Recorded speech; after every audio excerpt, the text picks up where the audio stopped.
Em, yo os puedo hablar por experiencia propia. Pues soy padre de dos preciosos niños, están aquí conmigo, Adrián y Nora, de los que estoy muy orgulloso y a través de la lección de hoy, lo que he aprendido, lo que me he dado cuenta es que soy padre deficiente. Y vamos a leer luego unos libros de Elena White, donde nos va a poner en la cara, nos va a poner claramente cómo deben ser los padres y cómo deben tratar a los hijos.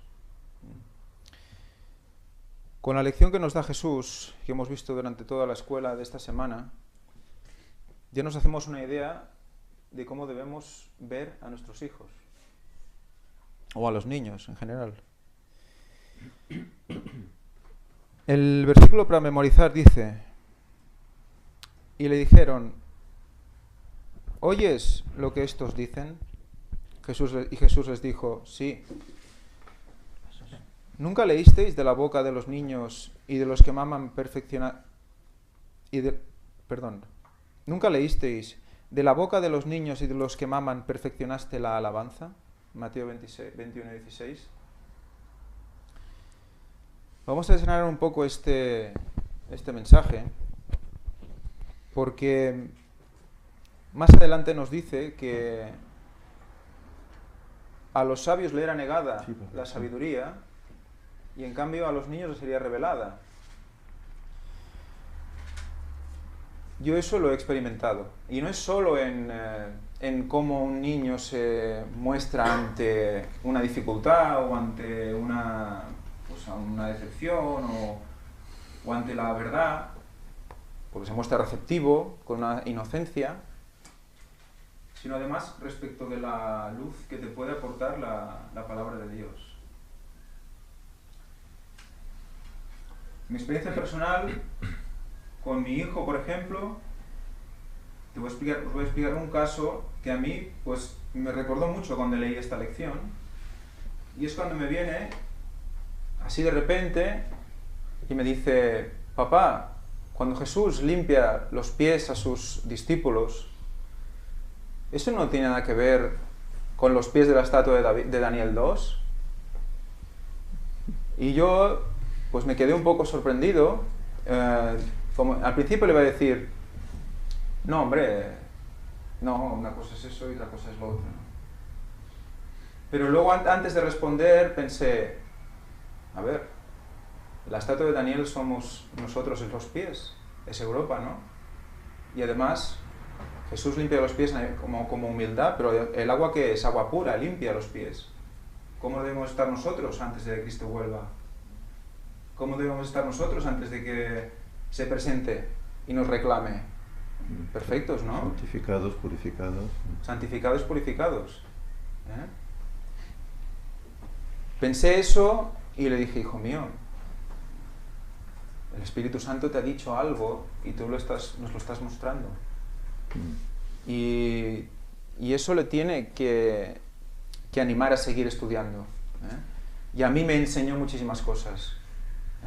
Tú buscas tiempo para leer este libro y el otro libro y el de más allá, y resulta que viene tu hijo y te dice eso y te abre una nueva visión de todo lo que estás estudiando. Y eso, creo que a eso se refiere sobre todo, y en el tiempo del fin aún va a pasar más. O en el caso de mi hija tiene 7 años, y un día estábamos en la cama y estábamos hablando de por qué el pueblo eligió a Barrabás en vez de elegir a Jesús. Y estábamos hablando y leyendo esa parte, y fue entonces cuando ella dice, hombre, papá, si hubieran elegido a Barrabás, Jesús no hubiera muerto en la cruz y nosotros nos resucitaríamos.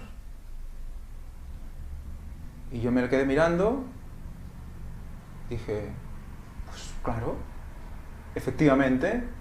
Es una cosa quizás muy lógica, pero que quizás no hemos reflexionado mucho. Y ella me lo mostró. Y yo aprendí otra vez ahí, ¿no? O sea, es impresionante cómo Dios utiliza a los niños, ¿eh?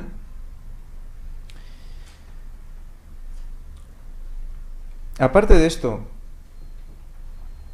hay una pregunta en el domingo. Un momento. Pon los auriculares. Pon los auriculares en la rodilla o algo para que no... Porque eso que se oye es porque se oye el sonido. Ponlos aquí para que no... Quizás... Hay una pregunta en la base del domingo que dice: es difícil de creer que hay adultos tan corrompidos, tan malos, tan degradados, que lastimen a los niños, a veces aún a los propios. ¿Cómo podemos nosotros, en la situación en que nos encontramos, hacer todo lo posible para amar, proteger y nutrir a los niños dentro de nuestra esfera de influencia? ¿Qué podemos hacer para que los niños vayan bien en este mundo? Está claro que debemos mostrarles a Cristo y debemos mostrarles cuál es la vida según el Evangelio. Pero también en los momentos que vivimos, yo me he permitido apuntar, prepararlos para el mundo, explicarles y prevenirles las formas del mal, enseñarles a ser diferentes, a no tener miedo de ser único o diferente, si Dios está con ellos, y elegir sus amistades. No por el hecho de hacer cosas que no hacen los demás, tienen que sentirse mal. Eso es lo que la mayoría de jóvenes y niños buscan, la aceptación de todos sus compañeros. Y para aceptar eso, sean niños, sean adolescentes, hacen lo que todo el mundo hace, lo que todos sus compañeros hacen. Y eso hace que todos en marea vayan hacia el mal sin darse cuenta. Entonces enseñarles a plantarse y a coger la bandera y decir: no, esto no se puede hacer, esto no hay que hacerlo, por aquí no quiero ir, a pesar de que todos los demás les digan que deben hacerlo así, incluido maestros, incluido otros adultos.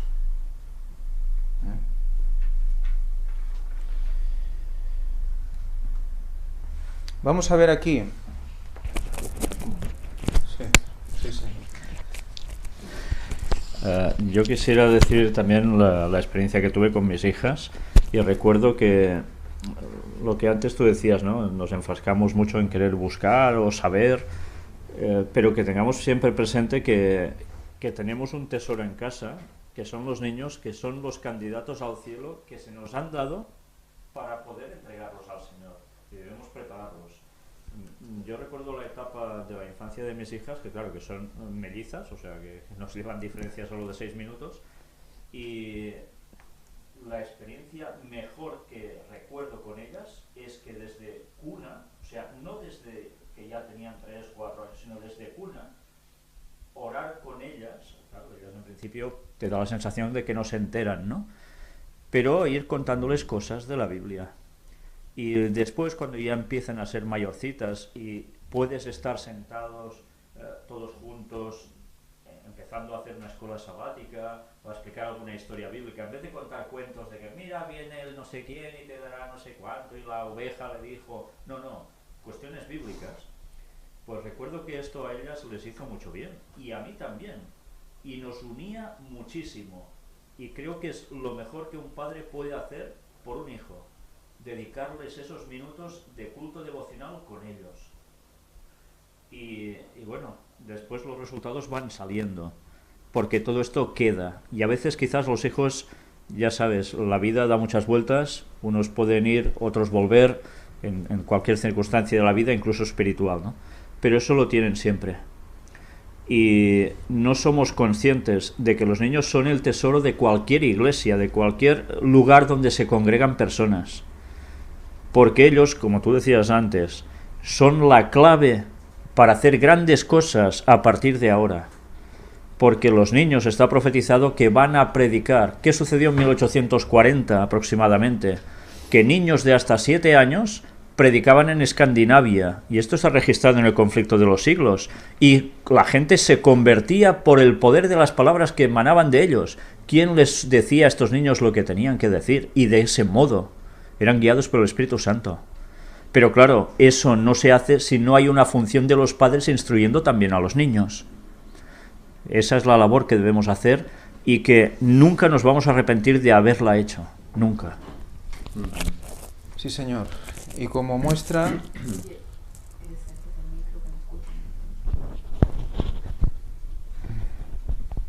Y como muestra la niñez de Jesús. Es el primer ejemplo que tenemos que tener en cuenta. Si Jesús hubiera pasado por alto la niñez, llegando al planeta Tierra como adulto, se podrían plantear preguntas serias con respecto a su capacidad de identificarse con los niños. Pero Cristo se desarrolló como lo debe hacer todo niño, sin saltear ninguna de las etapas de desarrollo asociadas con el crecimiento y la madurez. Él comprende las tentaciones de los adolescentes y pasó por la fragilidad de la inseguridad de la niñez. Cristo enfrentó los desafíos que, en su propia esfera, afrontan los niños. Otra manera en la que nuestro Salvador reveló su verdadera humanidad fue el haber experimentado la niñez. Jesús fue niño y pasó por todos los problemas de los niños. Semejante a nosotros hasta en eso. Hasta en eso. Nació como un niño, no vino de adulto. Pero ahí ¿quién tuvo ahí el mango, la sartén por el mango, para que Jesús fuera lo que fue? Su madre. La educación de su madre y de las escrituras. Y su madre le enseñó las escrituras. O sea que... Sí, no fueron los esenios. No, Exacto. desde luego. Ahí vemos cómo la figura de la madre en la educación del niño. No solo en el cariño, en el amor, que también, sino en la educación intelectual del niño. Hay un trance que pasa en Lucas 2, 40, 52, que explica cómo Jesús se pierde y sus padres están un día sin verlo. Y dice, lo encontraron al tercer día en el templo, sentado en medio de los maestros. Lo dice en la versión de 2005, el tercer día. Con 12 años de edad. Con 12 años. Y les daba lecciones. Y no había estudiado con ellos. Están Bien de cara. un día entero sin él. Y se dan cuenta luego y vuelven. Y lo encuentran en el templo. Un día sin Cristo. ¿No suena eso a algo? Después, cuando sucede en su muerte, está un día. Los apóstoles están un día sin él. Y empiezan a correr de un lado para otro porque no saben qué hacer, dónde están. Y cuando lo encuentra, ¿qué le dice? ¿Por qué estáis preocupados? ¿No? Yo debo hacer en lo que me mandó mi padre, ¿no? En los asuntos de mi padre. Pero fijaros como en ese día, que es el tercer día, lo encuentran en el templo. Ahí podemos tener dos interpretaciones. Una, muerte y resurrección, y otra, al tercer día, tercer milenio, en su templo, en la Nueva Jerusalén, también. Y junto con el 12, que ya sabemos... 12 años, exacto. ¿Vale? Aquí dice un texto de Deseo de todas las gentes. Entre los judíos, el año duodécimo, o sea, a los 12 años, era la línea de demarcación entre la niñez y la adolescencia. A los 12 años un niño pasa de ser niño a ser adolescente. Al cumplir ese año, el niño hebreo era llamado hijo de la ley y también hijo de Dios, a partir de los 12 años. Se le daban oportunidades especiales para instruirse en la religión y se esperaba que participase en sus fiestas y ritos sagrados. De acuerdo con esta costumbre, Jesús hizo en su niñez una visita de Pascua a Jerusalén. ¿Y por qué era a los 12 y no a los 14, a los 15, a los 9? Un buen número. Dios sin duda usó muchas experiencias de la niñez para dar forma al carácter atractivo y sin faltas de Jesús. Abajo, en la lección del lunes, nos dice: el niño Jesús no recibió instrucción en las escuelas de las sinagogas. Su madre fue su primera maestra humana, esto lo dice Elena White. De labios de ella y de los rollos de los profetas aprendió las cosas celestiales. Las mismas palabras que él había hablado a Israel por medio de Moisés le fueron enseñadas sobre las rodillas de su madre. Rollos y rodillas. Aquí hay lecciones también que se podrían sacar, sobre todo una de ellas es que él se pierde, ¿no? Y está en el templo, en la casa de Dios, y el niño se pierde, lo pierde. Y esta es una lección que podríamos sacar nosotros con nuestros hijos. Los llevamos a la iglesia, están en el hogar, los instruimos, pero tal vez se pierden. ¿Por qué? Que tal vez la educación no es la adecuada. Quiere decir que debe ser constante. Por eso dice Deuteronomio: hablarás de estas cosas al levantarte, al acostarte, al andar en el camino. En todo momento tenían que educar a sus hijos desde nacimiento ya, ¿no? Porque si no hay el peligro ese, de que luego se pierdan, incluso en el templo. En Mateo 18 vemos, como nos dice, sed como niños para entrar en el reino de los cielos.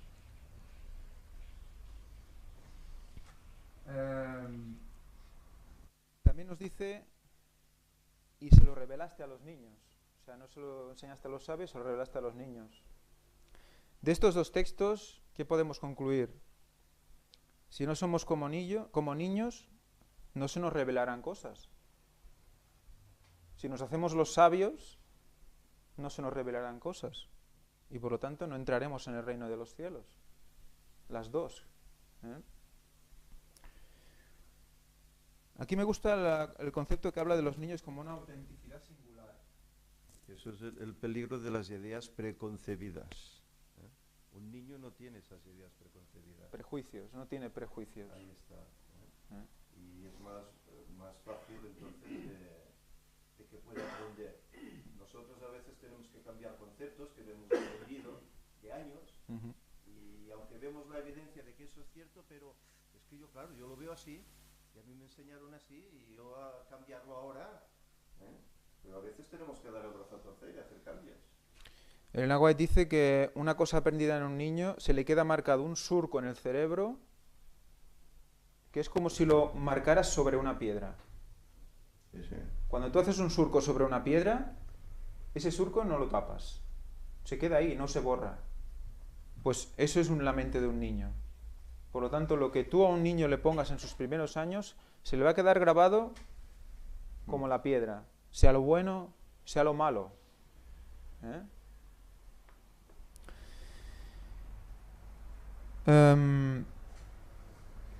Fijaros cómo hay el texto en Mateo 18:10 que dice: sus ángeles en los cielos ven siempre el rostro de mi Padre que está en los cielos.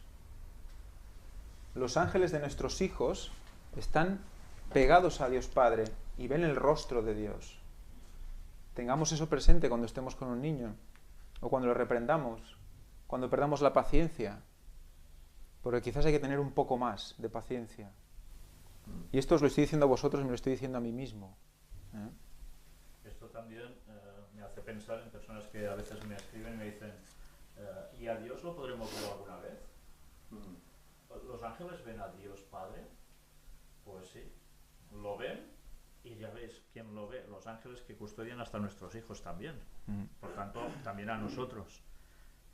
Pero esto quiere decir que nosotros fuimos creados para sustituir ¿a quién? A Satanás y los rebeldes que se fueron con él. Por tanto, ¿a quién vamos a ver cara a cara también? A Dios Padre. Y los ángeles llevan informes al Padre de cómo tratamos a ese niño también.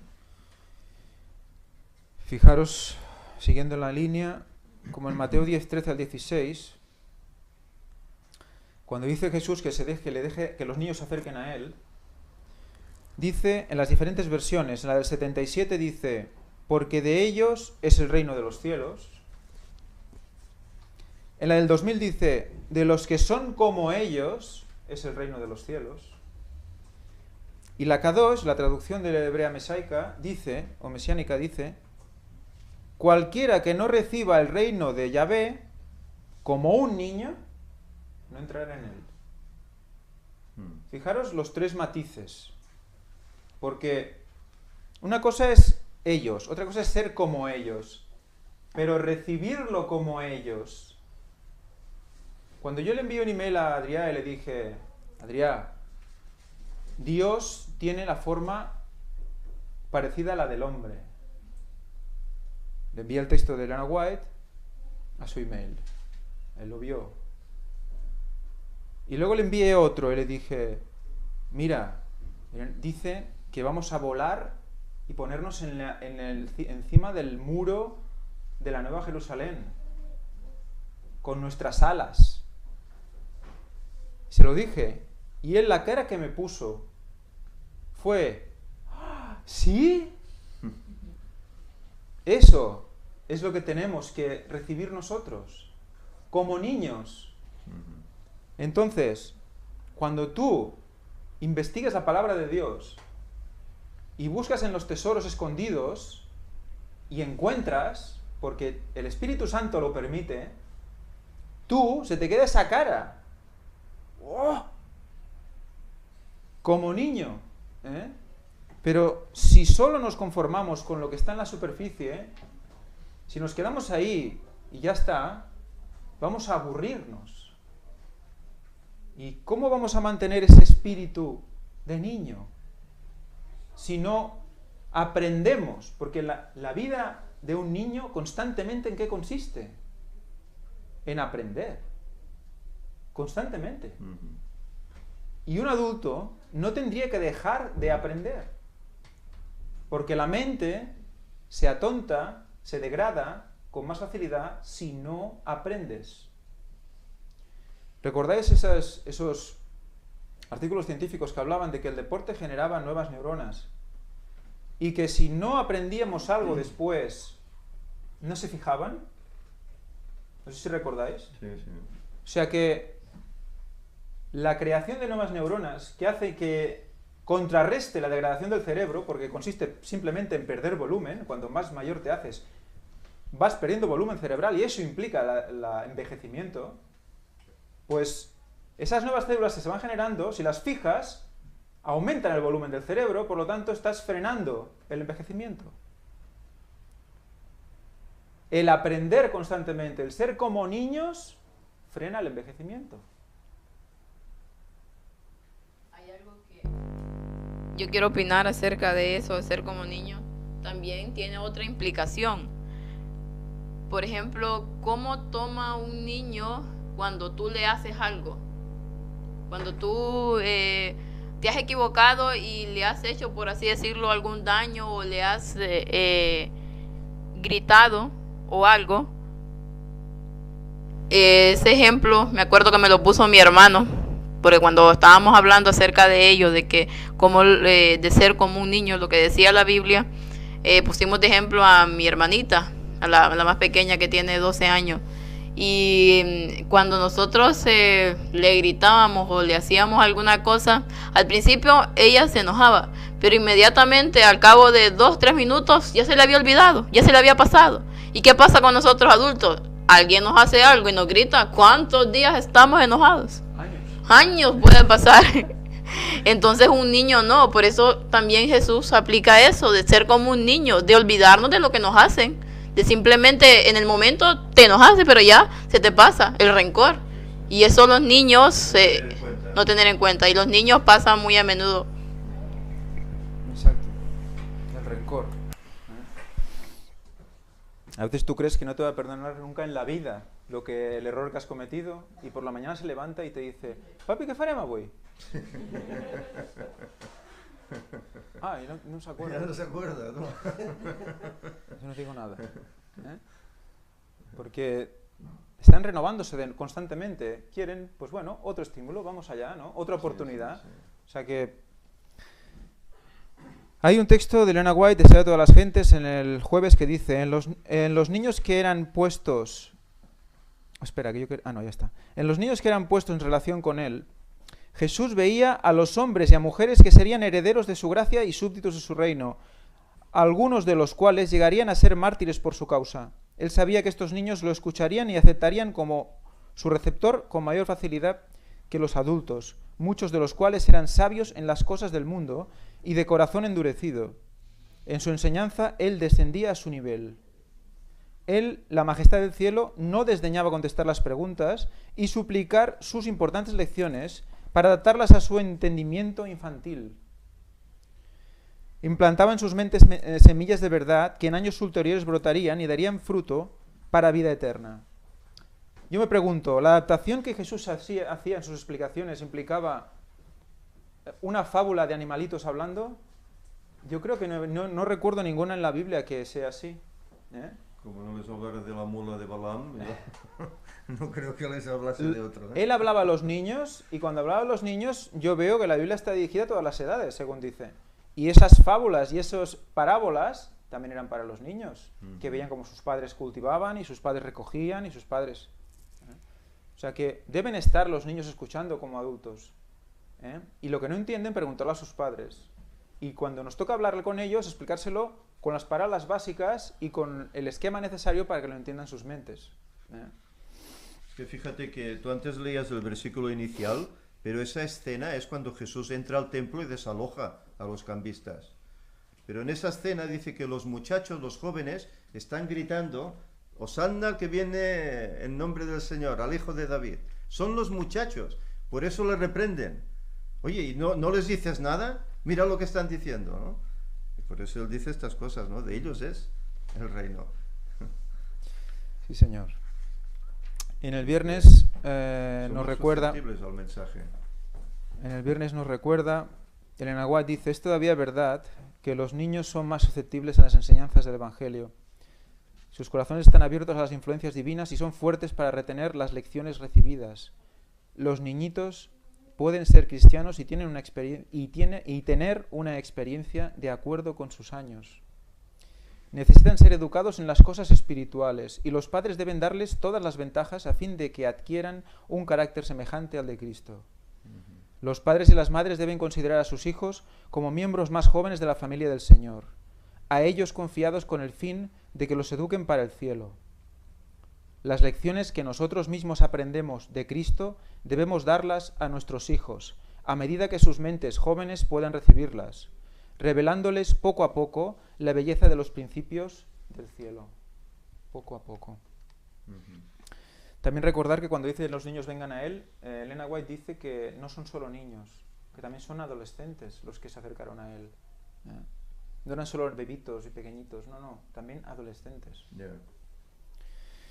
Y me gustaría acabar leyendo unas citas de un libro que no se puede dejar de leer, sea padre o no lo seas, porque vas a entender mucho más a los niños, y si eres padre es imprescindible. ¿Es la conducción? La conducción del niño. Voy a leer una cita que cuando la leí dije, madre mía. Y luego las siguientes, pues, madre mía, madre mía, madre mía. La primera dice: antes de cargar con las posibilidades de la paternidad y la maternidad, por lo tanto, esto hay que leerlo antes de ser padre. Por eso Víctor nos lo regaló cuando nos casamos y nosotros dijimos, esto tocho aquí. Yo en aquel momento no estaba bautizado, bueno, toda una serie de cosas, y ya lo hizo con buena intención, pero no acabamos de pillarlo. Los hombres y las mujeres deberían familiarizarse, esto antes, con las leyes del desarrollo físico. 2 puntos. Tomar nota, me incluyo. Con la fisiología y la higiene. ¿Qué es fisiología? El estudio del mecanismo del cuerpo. ¿Cómo funciona el cuerpo? ¿Vale? Con la relación de las influencias prenatales. Está hablando del año 1800 y pico. Cómo la madre, su relación con el niño, cuando está en la barriga, que eso ya está formando al niño. Eso hace muy poco que se está empezando a potenciar. Y aquí ya lo estaba hablando, conocerlas. Con las leyes que rigen la herencia, la salud, el vestido, el ejercicio y el tratamiento de las enfermedades. O sea, un doctor, psicólogo, maestro. Deberían comprender también las leyes del desarrollo mental y de la educación moral. ¿Cómo se desarrolla nuestra mente? Todo eso antes de tener un hijo. La educación nunca llevará a cabo lo que podría y debería efectuar hasta que se reconozca plenamente la obra de los padres y estos reciban una preparación para desempeñar sus sagradas responsabilidades. Los padres deben estudiar las leyes de la naturaleza. Deben familiarizarse con el organismo del cuerpo humano. Necesitan entender las funciones de los varios órganos y su mutua relación y dependencia. Cómo el estómago depende de tal, del cerebro, el cerebro está conectado con tal, porque van a entender luego, cuando les pase algo a sus hijos, por qué les pasa y por qué no les pasa. Deben estudiar la relación de las facultades mentales con las físicas y las condiciones requeridas para el funcionamiento sano de cada una de ellas. Asumir las responsabilidades de la paternidad sin una preparación tal, atención, lo que voy a decir ahora, es pecado.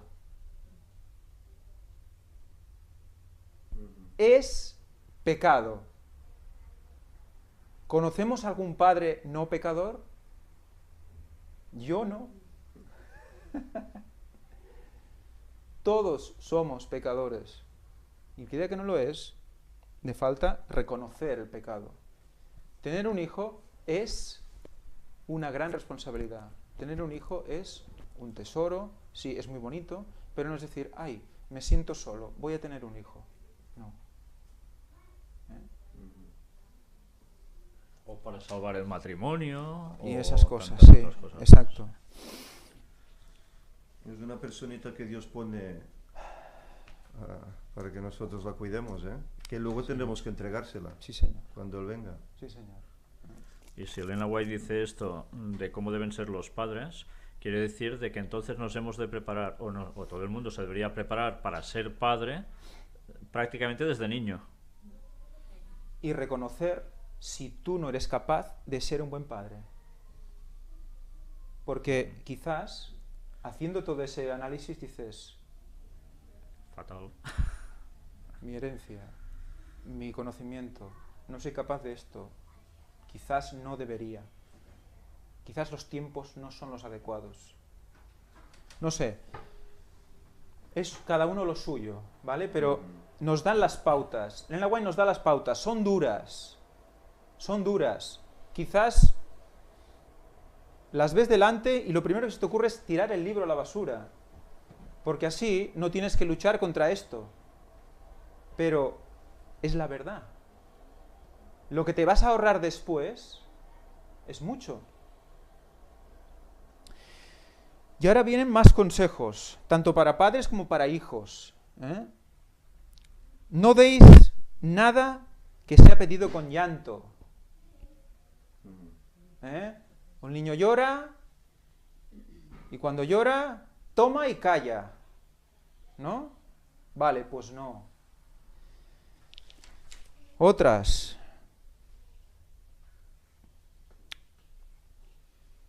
Los padres hacen mucho daño a sus hijos cuando les permiten gritar o llorar. Les hacen daño. Yo recuerdo una serie que hacían por la televisión, la Nani, la Super Nani, no sé si acordáis, aquí en Cataluña, al menos hacía, que cuando lloraba un niño lo cerraban en una habitación hasta que dejaba de llorar. Y luego salía y era súper guay. Y dices, ostras, ya lo hemos solucionado. Según esto, no debería permitirse. Sé que esto que voy a decir, todo esto es muy fácil decirlo. Yo soy padre. ¿Cómo lo haces? lo vamos a ir viendo, ¿vale? Lo vamos a ir entendiendo, pero lo vamos a ir entendiendo si nos ponemos en manos de Dios y entendemos sus enseñanzas. Nos va a ayudar a ser mejor persona, ser padre. Si pasas el ser padre, yo creo que ya no hay nada más complicado en la vida, ¿eh? Pero es que si eso lo superas, te haces mejor persona. Eso seguro. Descarado. Además creo que Elena White dice que hasta que no eres padre, no entiendes con mayor plenitud lo que siente Dios. Eso le pasó a Enoch.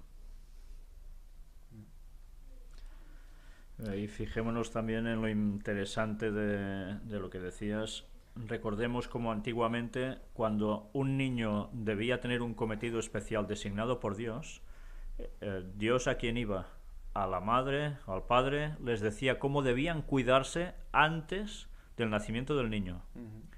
Con lo cual, de hecho, Elena White no se está inventando nada, sencillamente está ampliando esos conceptos. Sí.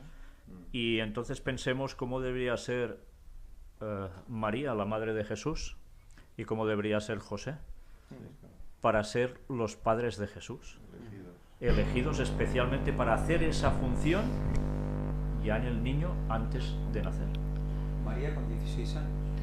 Una niña prácticamente, o sea, una adolescente jovencita.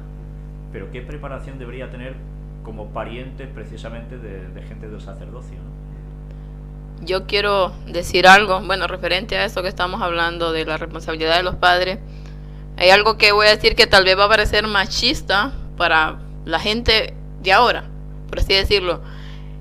¿Qué ha pasado? ¿Por qué nuestra sociedad está como está? ¿Por qué nuestros jóvenes, niños son un desastre?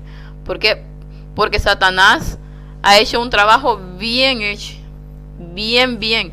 Cuando salió lo de la revolución feminista y todo este asunto, ¿qué pasó con la mujer? Empezó a trabajar, trabajaba a la par que el hombre. ¿Y su hogar? ¿Quién criaba a sus hijos? La guardería, la televisión, la niñera, ellos solos. Entonces, esta fue una jugada maestra de Satanás, el permitir que la mujer empezara a trabajar y dejara al lado para lo que fue creada, para guiar a su hogar, para criar a sus hijos dentro de lo que dice la Biblia. Al permitir que haya tanta tecnología y tanta cosa y tanta necesidad, entonces la mujer se ve obligada a trabajar porque ya no alcanza solamente el trabajo del hombre. ¿Pero por qué? ¿Quién lo fue guiando esto? Satanás mismo.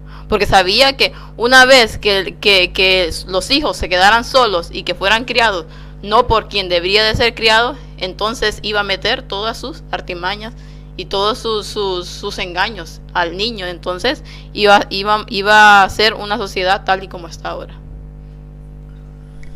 Sí, señor. Recordar también que, por ejemplo, hemos dicho esto de la madre de Jesús, que era tan joven, pero tengamos presente desde... Bueno, quizás la sociedad ha cambiado en menos años de los que nos pensamos respecto a la actitud mental de los chavales.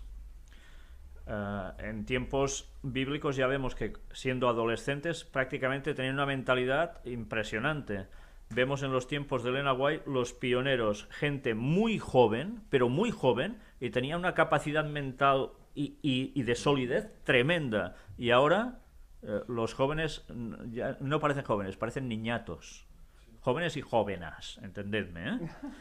O sea que estamos verdaderamente como atontados, hemos perdido capacidades mentales y la infancia se prolonga pues muchísimo más allá de lo normal, en el sentido, porque también hay que matizar esto, los niños pierden la infancia muy pronto actualmente con muchas cosas, pero mentalmente no han crecido y llegan a la universidad y siguen siendo muchos niños mentalmente, no han madurado. Y cuando estás con ellos te das cuenta que dices, a ver, espabila, que la vida es otra historia. Pero, bueno, algo ha sucedido en estos años, y lo que dice Fanny va muy ligado a todo esto. La inmadurez se ha apoderado de la juventud básicamente. Por eso Satanás los está manipulando tan fácilmente. Los padres hemos fallado. Claro, se les ha dejado demasiada libertad sin la educación adecuada. Pensemos también que la educación adecuada es ilegal hoy día. Sí, claro. Sí. Es ilegal. O sea, Elena White dice, los niños con los padres hasta los 8 años. Sí, sí, los 3 tienen que ir a Si la tú escuela. te quedas a tu hijo hasta los 8 años, tienes que huir de la ley, para que no te encuentren. Porque Sí, si sí. no te vas a la cárcel por privación de educación o algo así. Y además, durante los primeros años, hasta que no tienen fuerza física, a correr por el campo. Nada de aprender a saco lecciones mentalmente poderosas. Se ha ido la luz. Nada de poder... no pasa nada, no pasa nada. Nada de poder de estar ahí 3 horas leyéndose algo, ni estar atento a aprender el... No, no. Los primeros años, fuerza física. Aprender a cuidarse físicamente, alimentarse correctamente y correr. ¿Y aprender de qué? De los padres y de la naturaleza. De la naturaleza. Correr, saltar, observar cuándo el grano se hace, cuándo la flor florece, asociar la primavera, asociar el otoño, ayudar a tus padres en las labores de casa, en las labores del trabajo del campo si hace falta. Eso, antes de mirar las estrellas. Y junto al conocimiento bíblico, el niño crece en capacidad total. Y se hace adulto o se hace adolescente con poder. Y luego se presenta al mundo.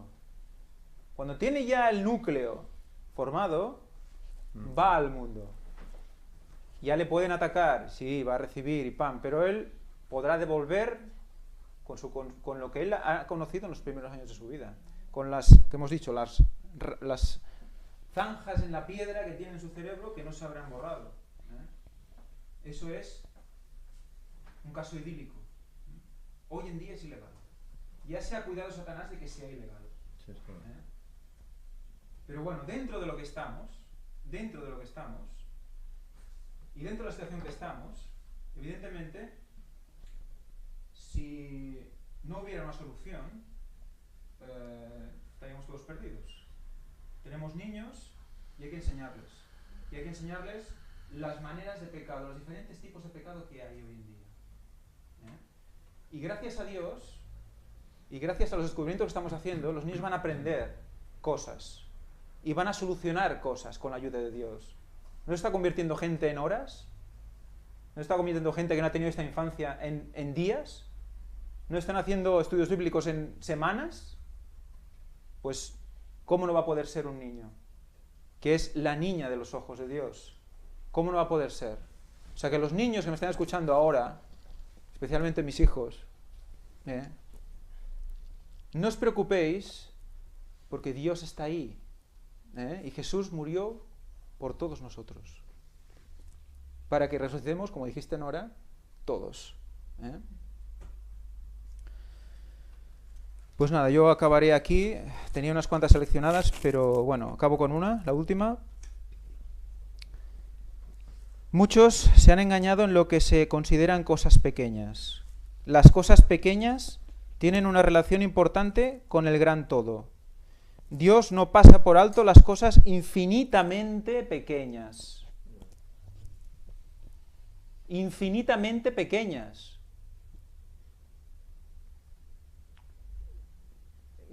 Lo que se os ocurre infinitamente pequeño. ¿Paso por la acera o paso por el medio de la calle? Yo qué sé. Infinitamente pequeñas que tienen que ver como el bien, con el... Perdón, vuelvo a seguir porque me he perdido al parar. Dios no pasa por alto las cosas infinitamente pequeñas que tienen que ver con el bienestar de la humanidad. Nunca desestiméis la importancia de las cosas pequeñas. Las cosas pequeñas proporcionan la verdadera disciplina de la vida. Mediante ellas el alma es enseñada para que crezca a la semejanza de Cristo, o para que lleve la semejanza del maligno, o una o la otra. Las cosas pequeñas. Por eso dice que el que es fiel en lo poco, también en lo más será fiel. Exactamente. Hay que empezar por esos detallitos. Y Dios es un Dios detallista. Por eso, mira esas menudencias. Por eso, por un día no pasa nada, no me sirve. Todo forma el carácter, esa es la base. Exacto. Lo pequeño forma el carácter. Un día es igual, vamos a comer esto. Un día no pasa nada, no me sirve. No sirve. Porque eso es la base para otra cosa. Eva dijo, bueno, esto parece estar bueno. Y pam, toda la humanidad tocada por eso. Una pequeña decisión marca el resto de tu vida. Y quizás de los demás. Y quizás de los demás, como en este caso, sí, Señor. Dios nos ayude a cultivar hábitos de pensar, hablar, mirar y actuar que testificarán delante de todos que hemos estado con Jesús y aprendido de Él. Y este es mi deseo para todos vosotros hoy. No cantemos, pues.